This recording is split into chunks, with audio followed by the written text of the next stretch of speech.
Ladies and gentlemen, SideStrafe back with another episode of the Strafing Run. And today I've got some Star Wars Battlefront, more specifically the Outer Rim DLC.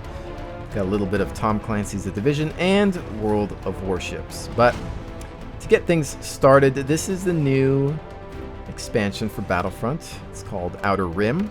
It's phase 1 of a yearly season pass. And I like it so far. It's a lot of close quarter battle maps built to cater towards this new mode, especially.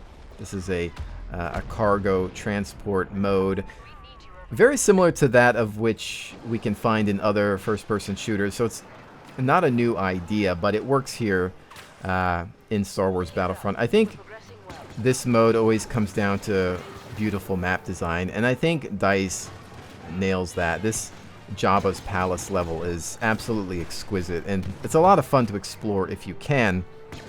Unfortunately, you can't load up a lot of these maps in a single-player mode. Some you can go into the battle mode and fight AI, but there isn't really anything that allows you to kind of just look at them without having to fight anything, because there's so much attention to detail here. It'd be nice to just wander and check it all out. But anyways, the maps work. They're, in my opinion, so far pretty balanced out. I haven't gotten to spend many hours with them, but from what I have tasted, they work well with the current gameplay mechanics. There's some new weapons, some new star cards. There is a new hero and villain, which we'll take a look at in a few minutes. But I think the issue is the issue that plagues any game that has a season pass or an expansion pack. It fractures the community, especially depending on what content is made available to all players. There's always going to be a percentage of individuals out there that won't buy season passes and expansions, and especially considering the fact that this game has received a lot of negative reviews since it's not a successor to the last Battlefront. I find it hard to get in here and play the mode that I want to play. Like, let's say I want to play this mode, which I actually like quite a bit. Sometimes I'll click on it, I'll go to the menu, click the map or mode that I want to play, and I just can't find a session because there's not enough players. And this is what happens with developers and publishers that decide to roll this way. They think they're going to make a lot of money off of it, and they simply don't. In my opinion, maps and modes should always be for free. The thing that you should charge for is just cosmetic stuff and maybe things that really don't drastically affect gameplay from a pay-to-win perspective. But anyway, err on the side of caution buying this expansion or season pass simply because I don't know how many players are actually going to be in here. So with that said, though, they are actually pretty good when you do have enough people playing them. Anyways, this is one of the new maps in Heroes vs. Villains mode. Here we are with Greedo, the new villain, added to the title. Joining him as the hero would be Nienubba, or whatever. I can never pronounce that guy's name. Lando's sidekick from original trilogy. Admittedly, the characters play great. They add to the title. I just don't see them as being as iconic as DICE says they are. By the way, I feel absolutely horrible about that. I just took out Han Solo with Greedo.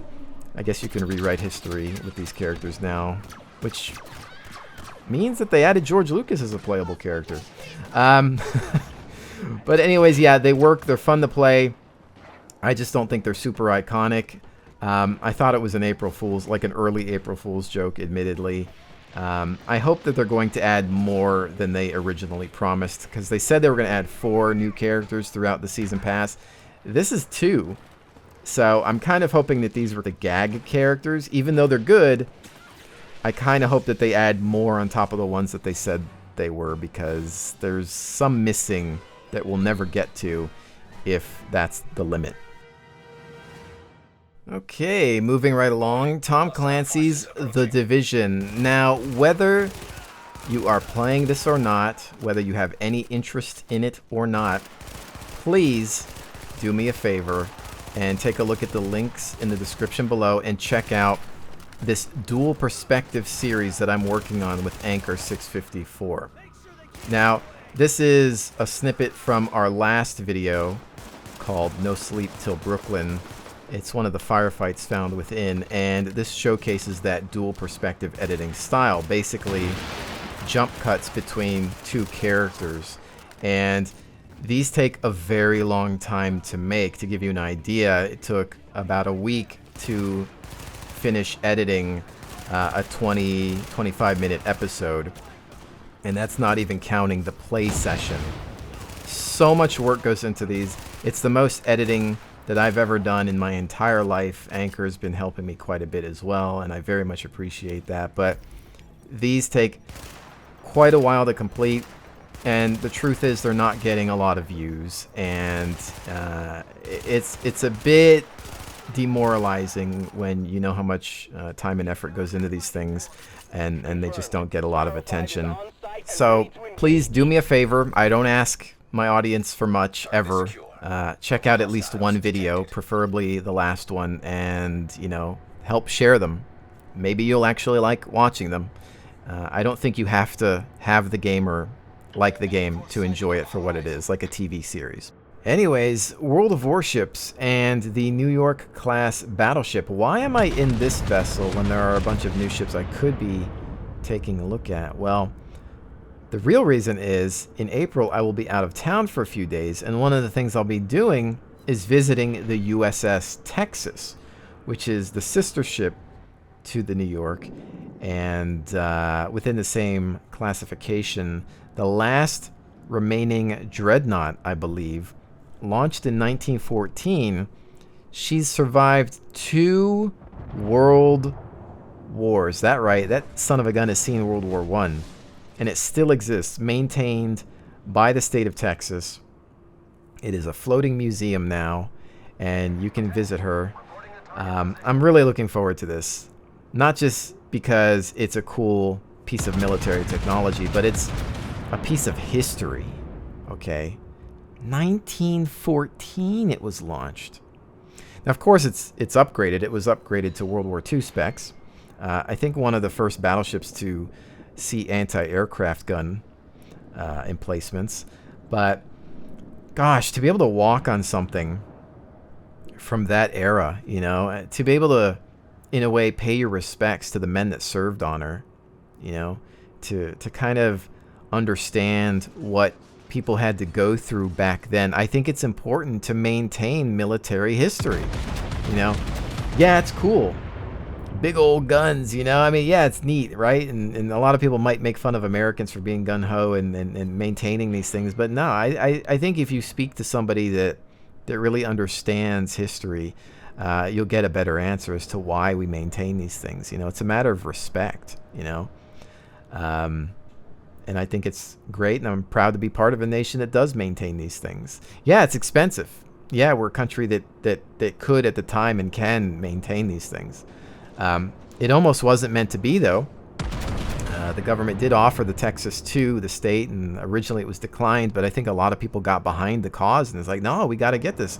There was a petition. Even school children were, giving their pennies as a donation. They didn't understand how much it would actually take, but they did it anyway, because they understood back then how important it was to maintain such a piece of history.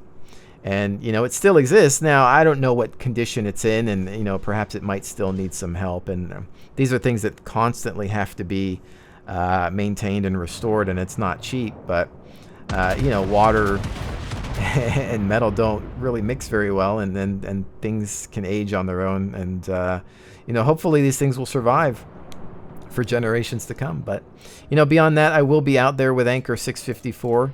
We'll be hanging out, not only visiting the Texas, but perhaps even NASA, so that should be a lot of fun. Just excited in general, really.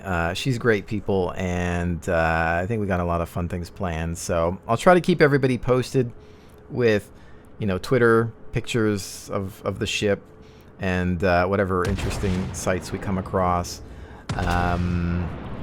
Maybe throw some things on the Facebook page, as well as perhaps come up with some sort of video if I can when I get back. I don't know. I don't really have a dedicated camera that I'll be bringing out there. I do own one when I used to do airsofting, but I don't think I'm going to be lugging that out really. And I think more so these days for me, traveling is about just kind of soaking in the atmosphere, enjoying the experience versus trying to always worry about capturing everything.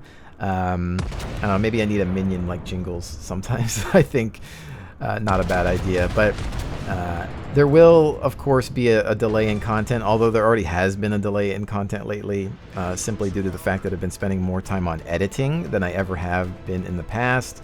I know I haven't been live streaming much, and I really do apologize for that, but again, I am trying to raise my standards on the channel as far as edited content. Even the strafing run was edited, whereas in the past it's usually non-edited footage. I'm trying to go more in the direction of editing and getting more to the point with footage. Now this will lead to shorter videos, 5 minute, 10, 15, but I think if they're edited for quality, then you'll still be provided with a fair presentation. And well, we are talking about free content, and it's important to me that people watch the entirety of a video instead of just half of one, due to the fact that there might be boring instances. So I think that's the direction that you'll see in the next few weeks. But anyways, ladies and gentlemen, I think I'm done here. Really appreciate your viewership forever and always. Thank you so much for joining me. I'll see you on the next one.